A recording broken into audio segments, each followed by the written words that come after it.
É o momento da palavra e do tema. Pega a sua Bíblia, isso, participa conosco, pega a sua Bíblia e vamos para o tema. O tema de hoje é um tema polêmico, pode ter certeza. O tema é ameaça de morte ao rei para não mexer com a esposa do profeta. Onde nós encontramos, onde se encontra esses dizeres, essa mensagem? Livro de Gênesis, capítulo 20, versículo 2 ao 7. Vamos ler só esses versículos, que está dizendo assim. Você já preparou a sua Bíblia? E vamos para o tema, como eu já falei, né? Está assim.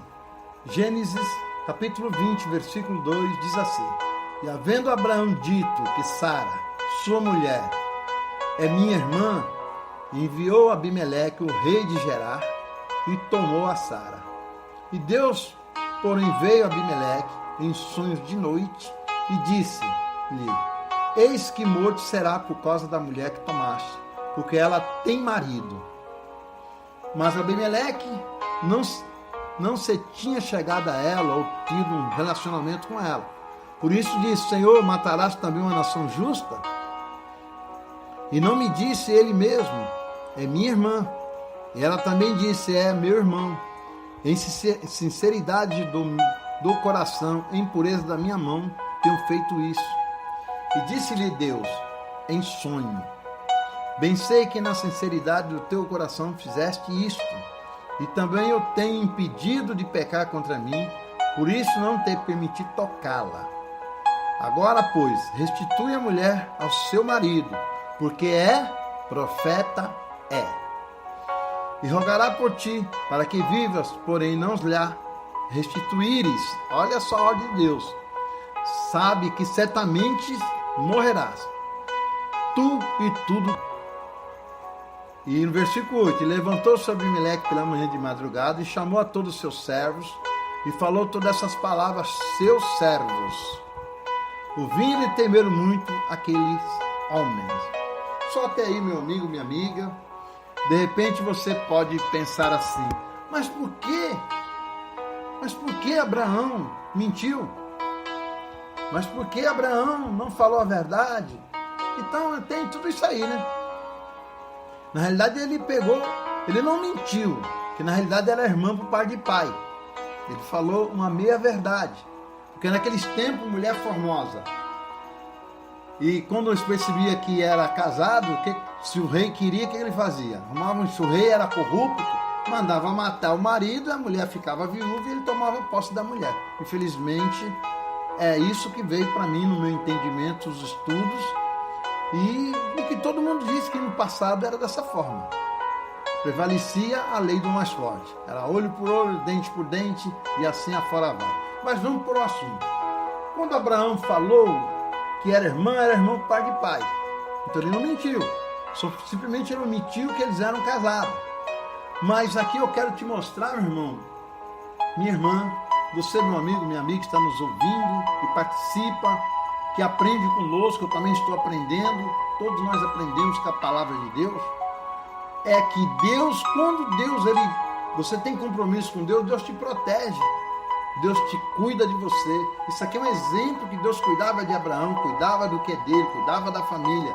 E Deus hoje ele cuida de você, meu amigo, cuida de mim, cuida da minha casa, do meu lado, da minha família, cuida de tudo que é meu. Cuida de tudo, porque quando a gente entrega a tua vida para Jesus, a gente acredita que Deus, Pai, Filho e Espírito Santo vai cuidar de nós, espiritualmente falando.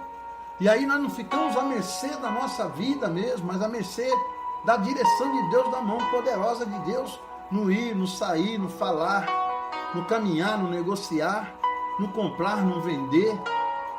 Tudo a gente depende de Deus. E Deus tem nos suprido, tem nos orientado, mesmo Ele vendo que nós somos falhos, pecadores. Então eu quero que você entenda que quando você se entrega o seu caminho ao Senhor, busca nele, Ele te protege. E aqui Abraão entregou a vida dele para Deus. E Deus protegia ele. Mesmo nessa situação caótica, que você vê que Abimeleque, ele estava querendo ter a mulher de Abraão, a Sara. Mas por que ele não atingiu, não conseguiu? Porque o próprio Deus não deixou. Deus não deixou ele colocar a mão na mulher de Abraão. Até no versículo 6 ele disse, olha aqui a palavra diz, Gênesis capítulo 20, versículo 6. E disse-lhe Deus em sonhos, bem sei que na sinceridade do teu coração fizeste isto, e também eu tenho impedido de pecar contra mim, por isso não permiti tocá-la. Quer dizer, Deus protege tanto que se ele tocasse, estaria pecando contra Abraão, contra ela e contra Deus.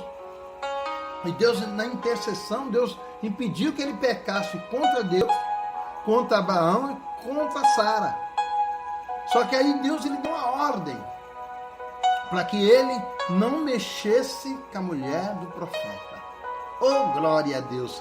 Como eu me maravilho, eu fico maravilhado com as formas de trabalho, do mover de Deus para nos proteger. Quando acontece um milagre, quando tem um testemunho, quando tem uma libertação, quando tem uma proteção, um livramento. Você vê que Deus não deixou o rei pecar contra ele mesmo, contra Deus, contra Sara e contra Abraão e contra Deus. E aí Deus deu uma ordem para ele. Este homem é um profeta, então não mexa com a família dele, não mexa com a mulher dele. Aí o rei ficou apavorado, com certeza, né? Deve ter acordado, eu acredito que ele deve ter tido um sonho, mas um sonho como se estivesse acontecendo no dia a dia. Ele acordou nitidamente, sabendo o que estava acontecendo, para não ter dúvida, falar, não, isso foi só um sonho. Não, ele sabia que algo estranho, algo diferente estava acontecendo, que tinha um mover sobrenatural ali acontecendo, tinha algo poderoso se envolvendo, falando com ele, orientando ele para ele não fazer. Olha a atitude daquele que é obediente. Quando foi de manhã, no versículo 8, e levantou-se Abimeleque pela manhã de madrugada, chamou a todos os seus servos, falou todas essas palavras em teus ouvidos, e temeram muito aqueles homens. Se ele fosse um negligente, uma pessoa que não tivesse temor, ele falava, não, isso é um sonho, não quero nem saber. Ia morrer ele, ia morrer a casa dele, a família dele, ia morrer tudo. Até o súbito dele, até o gado dele ia morrer. Pelo menos o que nos deixa entender. Agora imagina uma situação dessa acontecendo com uma pessoa.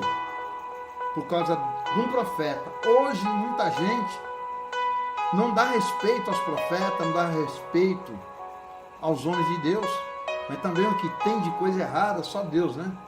Mas enfim, não é o nosso assunto aqui. Mas eu quero estar te dizendo, meu amigo, minha amiga, respeite os ungidos de Deus. Porque talvez Deus não tenha falado com você. Mas talvez se você não tiver, você que está nos ouvindo, de repente você, meu amigo, está nos ouvindo, e às vezes você está tendo problema com a liderança, não sei, eu não conheço. E você está querendo fazer coisas que não deveria, não faça. Porque aqui já está a palavra para te orientar. Para que, como Deus foi com aquele profeta, como Deus foi com aquele ungido de Deus, com aquele homem de Deus, Deus é também hoje com seus ungidos. Então a gente tem que ficar com temor e procurar não entrar nessas causas que a Bíblia fala que a gente não entende, não tem conhecimento, para que a gente não venha pecar contra Deus, pecar contra si mesmo, pecar contra o próximo e ter uma atitude que nos faça nos arrepender amanhã. Então, meu amigo, minha amiga, preste atenção. Talvez Deus esteja falando com você para você não fazer coisas erradas. Ou talvez Deus esteja orientando a mim e todos nós. Mas o que nos leva a entender que Deus deu uma ordem e aquele homem, aquele rei ficou com temor e obedeceu, e por isso ele livrou tanto ele como o súbito dele, o reino dele. E as coisas depois, você lê o restante da história, ali aconteceu vários milagres depois que ele obedeceu. Depois você acompanha para você aprender um pouco mais da palavra de Deus.